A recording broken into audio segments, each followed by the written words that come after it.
Hello, everyone. My name is Chase Smith, and this is my presentation on my honors project, the second fifth day. The second fifth day is meant to be a genetic hard science thriller novella that employs real scientific methods and concepts wherever possible. The novella is meant to explore the ethical and ecological questions concerning genetic de-extinction and genome editing. This project has three main goals. The first is that making the complex science of de-extinction accessible to the reader through a scientific novella. The novel employs a lot of complex terms and it tries to help explain them as it goes along. The second primary goal of the project is exploring the ethical and ecological questions surrounding de-extinction and CRISPR genome editing. The third and final primary goal of the project is showing through in-text citations and scientific realism that the ethical questions posed by the novella are not for those in the far distant future, but for those of us to consider today as genetic science continues to advance. The title of the novella refers to the fifth day of biblical creation, where God created all of the birds.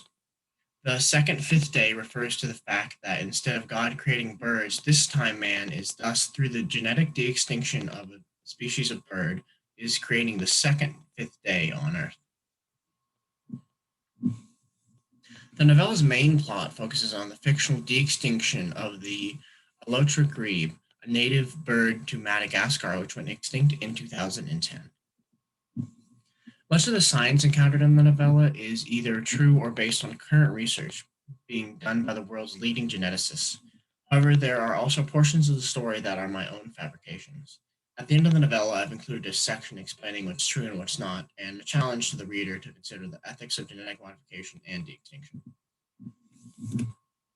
I will now read from my novella, The Second Fifth Day. The Second Fifth Day.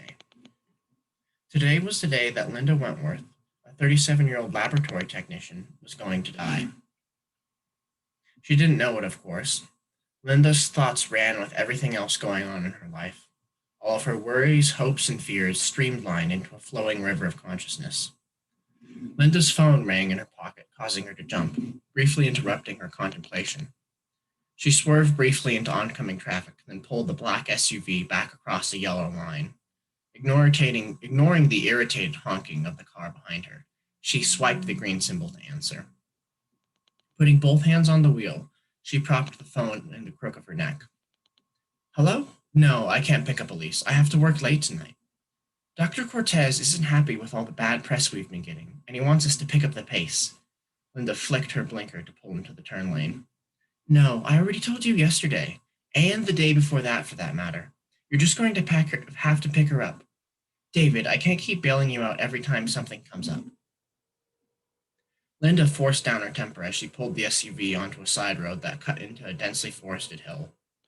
The trees packed closely around her car, and the overcast sky up above made them reflect more strongly onto the shining metal. The forest seemed to be pulling the vehicle into a slow embrace as it climbed up the side of the hill. Linda sighed passive-aggressively. David, you're just going to have to get her, all right? She was going to stay at your place tonight anyway. Look, I'm almost to the gate. I have to go. A heavy silence followed that statement as a typical love you bye died on her lips. She knew that that wasn't true anymore, and if she was honest with herself, it hadn't been true for a while.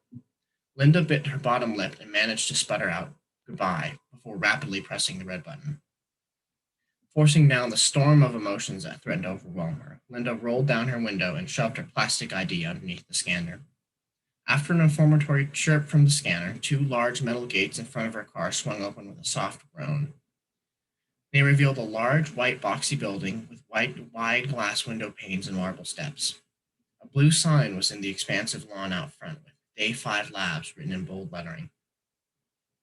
As she pulled her car around the building, towards the employee parking located underground on the east side of the facility, she noticed a curious sight on the marble steps. A large white van with Channel 12 News written on the side was parked out front. She briefly caught a glimpse of the reporter and camera crew before she drove inside of the garage. Another press segment, she thought. Haven't they already done two this week?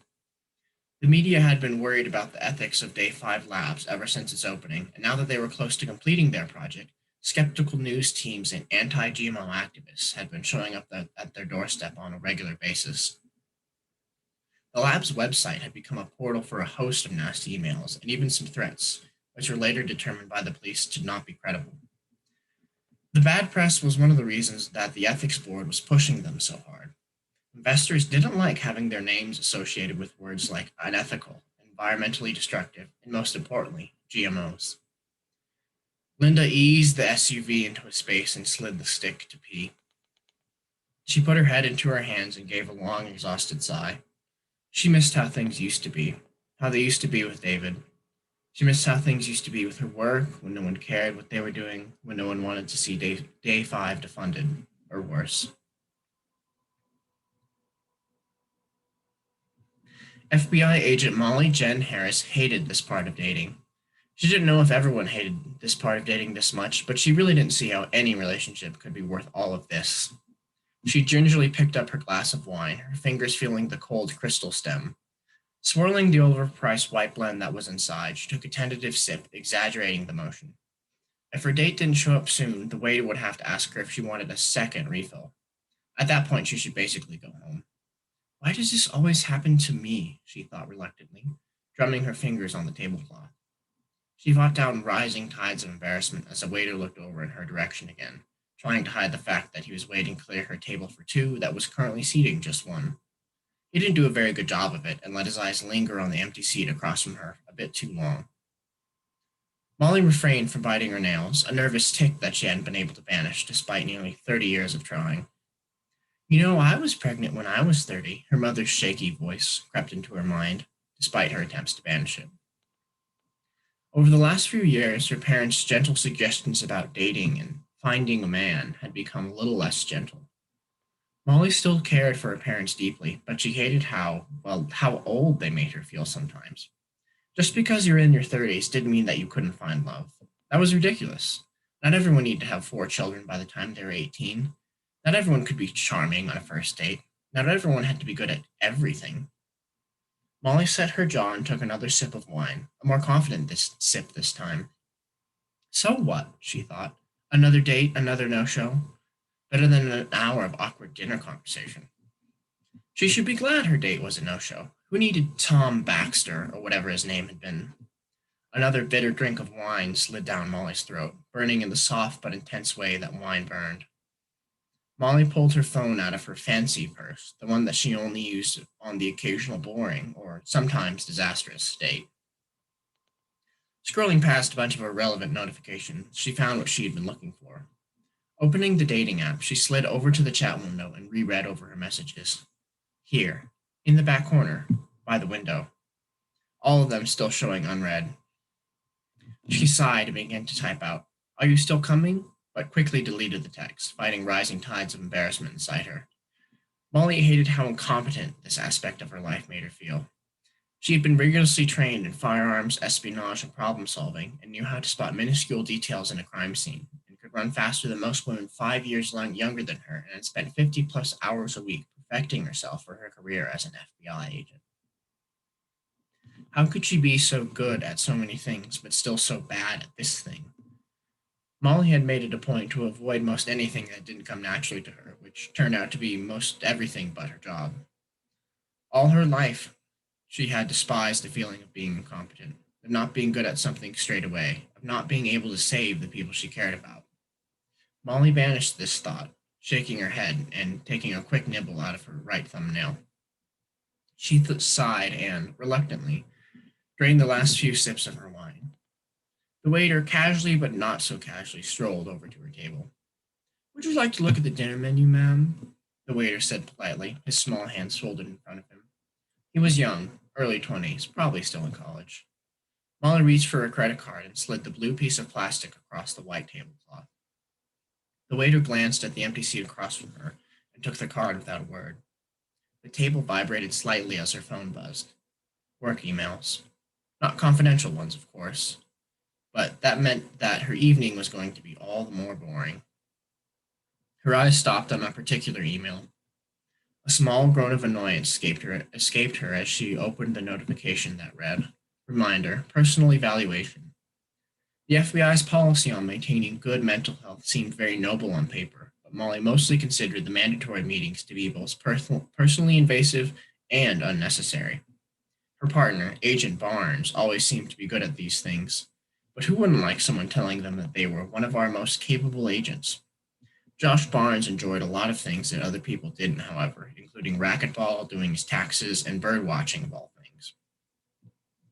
Molly would have to remember to RSVP for her evaluation later tonight.